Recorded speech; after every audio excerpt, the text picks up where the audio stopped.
नमस्कार, रोहित रिपोर्टर देख रहे सभी दर्शकों का स्वागत है। इस वक्त जंतर मंतर पे हूँ और हमारे साथ में जो चेहरा देख रहे हैं वो किसी परिचय के मोहताज नहीं है। फिर भी जो नए दर्शक हैं मैं उनको बता देना चाहते हैं, ये सुरेंद्र पहलवान जी हैं जो दिल्ली बैटन के अध्यक्ष हैं और हमारे साथ में आज खास चर्चा के लिए जुड़े हुए हैं और आज धरना प्रदर्शन पे बैठे हैं। सबसे बड़ी बात है, कुछ लोग सर ये कह रहे थे कि सुरेंद्र पहलवान पेड़ के नीचे वाइट दे के चला गया और किस बिल में छुप गया, उनको आप क्या जवाब देंगे पहली बार में? धन्यवाद। मुझे खुशी है कि आप हमारी बात बहुत बारीकी से रखते हैं और उठाते हैं। आपकी बाइट के अनुसार अब सरकार तक बात पहुंच जाए। जो आप ये कह रहे हैं, मैं अपना परिचय दे दूं पहले तो दोबारा से। मैं सुरेंद्र पहलवान हूं, दिल्ली वेटरन्स का अध्यक्ष हूं। ना तो हमने पीठ फौज में दिखाई और ना आज दिखाएंगे। पहलवान है, आखिरी सेकंड तक हम अपने दाव के उसमें रहेंगे। हम कब कला जाएंगे या ढाक मारेंगे हमारा तो आपने देखा हो, गीता फोगाट आखिरी के 5 सेकंड में 5 पॉइंट का दाव मारती है। उसको कहते हैं बैक साल्तो। बैक साल्तो सबसे खतरनाक दाव होता है। अगर उसमें चूक हो गई तो मारने वाला बाईफल चित चला जाएगा। तो हम पहलवान भी हैं और अच्छे लेवल पे हमने कुश्ती की है। तो जो बिल में घुसने वाली बात है वो आज उन्होंने देख लिया। अगर मैं यहाँ बैठा हुआ हूँ, हमने 20 फरवरी को प्रदर्शन किया। आपको मालूम है, बार बार रिपीट करने की भी जरूरत नहीं है। उसके बाद हमारा धरना दोनों का साझा सहयोग से चल रहा था। उनको दिल में डर बैठा, अब सुरेंद्र पहलवान पूरे उसको लेके जा रहा अपनी तरफ। जो मैं बाइट दे रहा था वे उन बाइटों पर लाइक ज़्यादा आ रही थी, उनके पे नहीं आ रही थी। तो इनके दिल में डर बैठा कहीं दिल्ली वेटरन्स या सुरेंद्र पहलवान पूरे मोमेंट को अपनी तरफ ना ले जाए, इनका नाम हो जाए और हम रह जाएं। तो उस साजिश में ये लोग लग गए। अच्छा, हम साजिश करता है नहीं, ना तो हम यूट्यूब पर है, नाम साजिश करता है। सीधे से पहलवान है। फौजियों के लिए मंच लगाया था, फौजियों को आमंत्रित किया था, फौजी आए, हमने बात रखे। ठीक है। हाँ, तो अब सवाल ये है, क्योंकि 64 दिन हो गए हैं, बावजूद इसके बड़ा सा कोई आश्वासन नहीं मिला है, क्या कहेंगे? कब तक पहले इनकी बात पूरी कर दूं मैं। रही बात जो बिल की में, तो आप देख ही रहे हैं उस चीज़ को। तो कुछ लोगों का ये भी कहना था कि 2-4 दिन का बोले कि 2 दिन में परमिशन लेके आ जाएंगे, 4 दिन में परमिशन लेके आएंगे, पर आए नहीं और अचानक से आज एंट्री मारना, कहीं ना कहीं ऐसा लगता है कि उनके गाल पे थप्पड़ लग गया। देखो, मेरे भाई है, हम भाइयों के गाल पे थप्पड़ कैसे मारेंगे? मेरे से बड़ी उम्र के बहुत ज़्यादा है। छोटे को प्यार से, बड़े की रिस्पेक्ट से हम थप्पड़ नहीं मार सकते। जहाँ तक मेरा काम था, मेरा काम प्रशासन जब मुझे अनुमति देगा तब मैं प्रदर्शन के लिए आऊँगा। प्रशासन ने आज की परमिशन दी, आज मैं आ गया। उसके बाद 21, 22, 23 की हमने नहीं ली।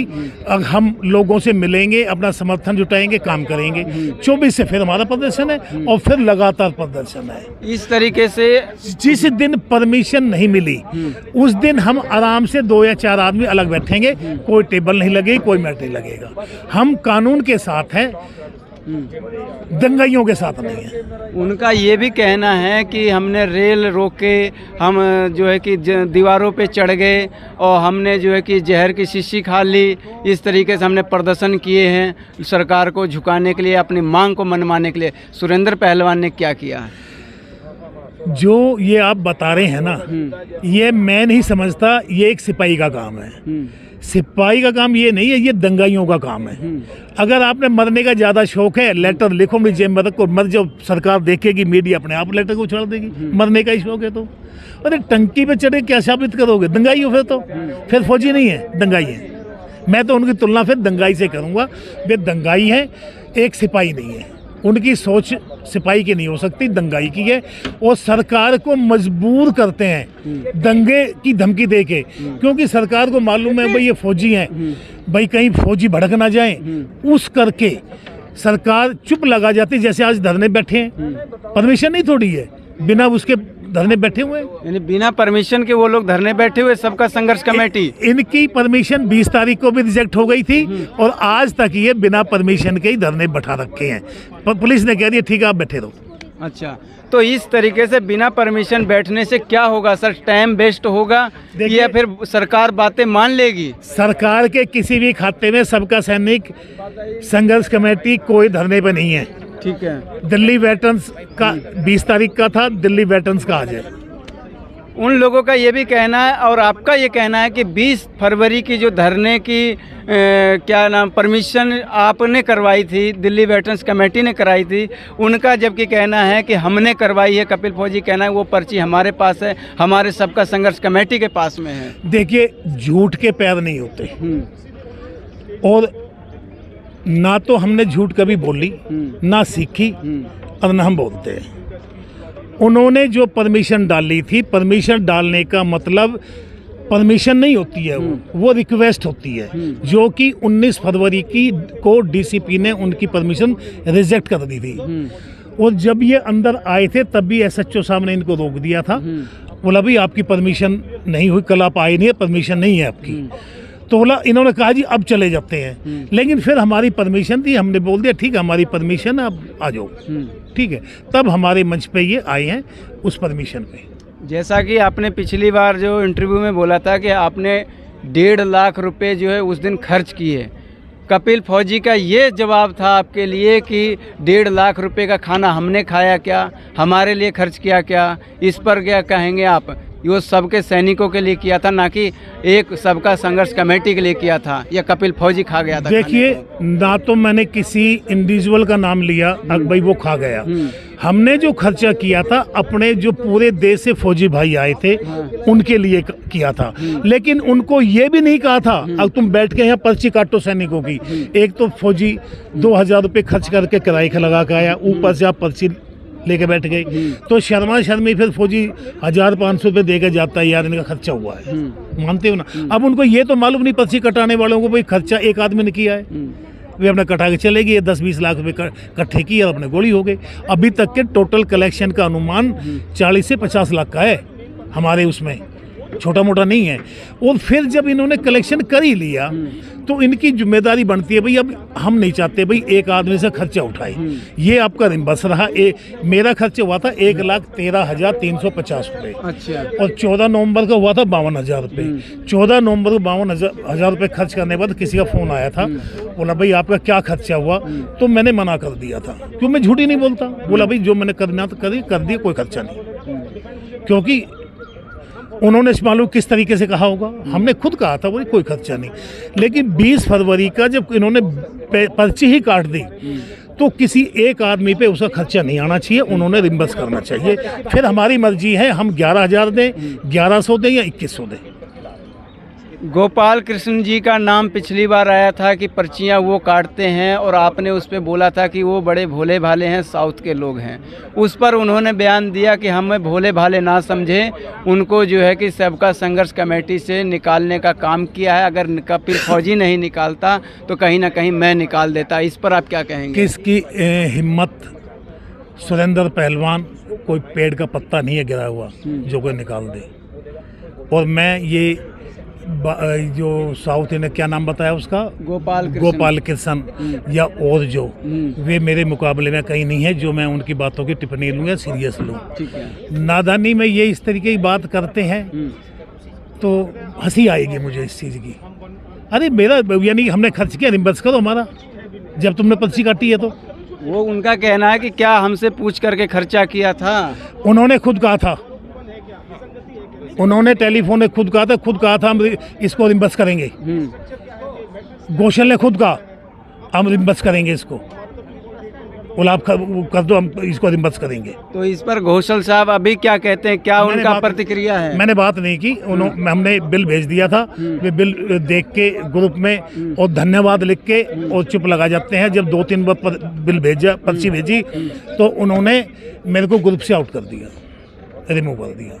अभी लगातार हो गया 5-7 दिनों से घोषल साहब धरने पे दिखाई नहीं दे रहे हैं। क्या इस बीच में आप लोगों की ऐसी बात हुई, क्या आप लोग के समर्थन में घोषल साहब हैं? मैं इस मामले में कोई बात नहीं कर सकता। कोई ना मेरी कोई बात हुई है। गोशल से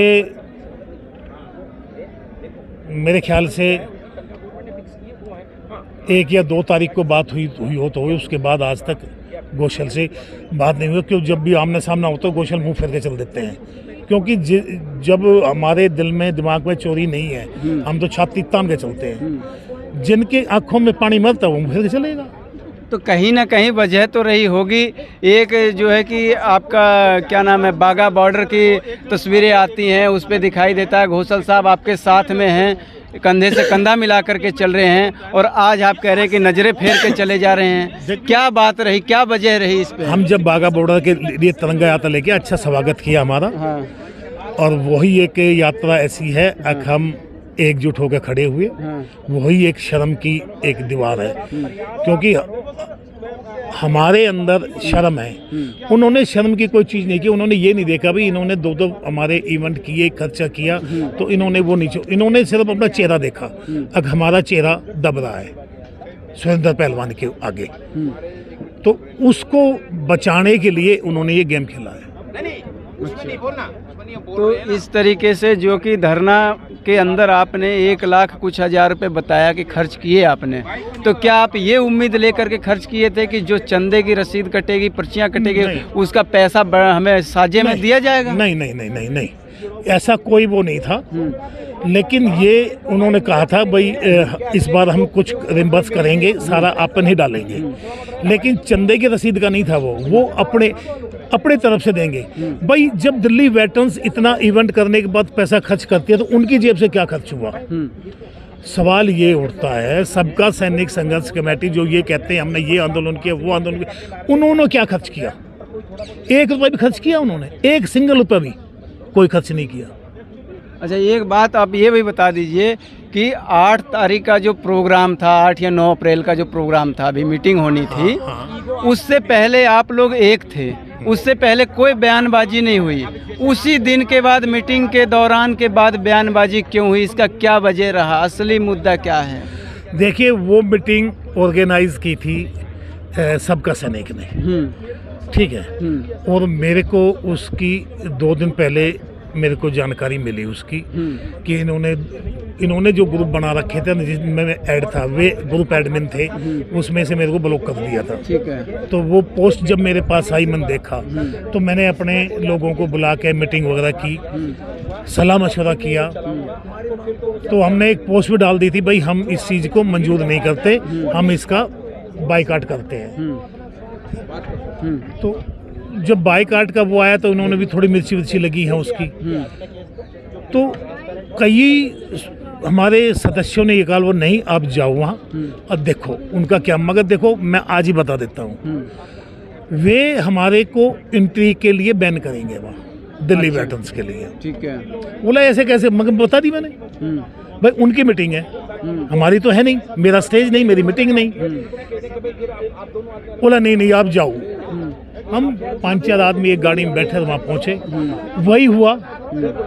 इन्होंने मेरे जो जिनके साथ फ़ोटो हैं वे फ़ोटो निकाले। बोला ये तो इसलिए रोक रहे भाई, नहीं जाने दे रही, पॉलिटिशियन है, और मेरे को नहीं अंदर मीटिंग में नहीं जाने दिया।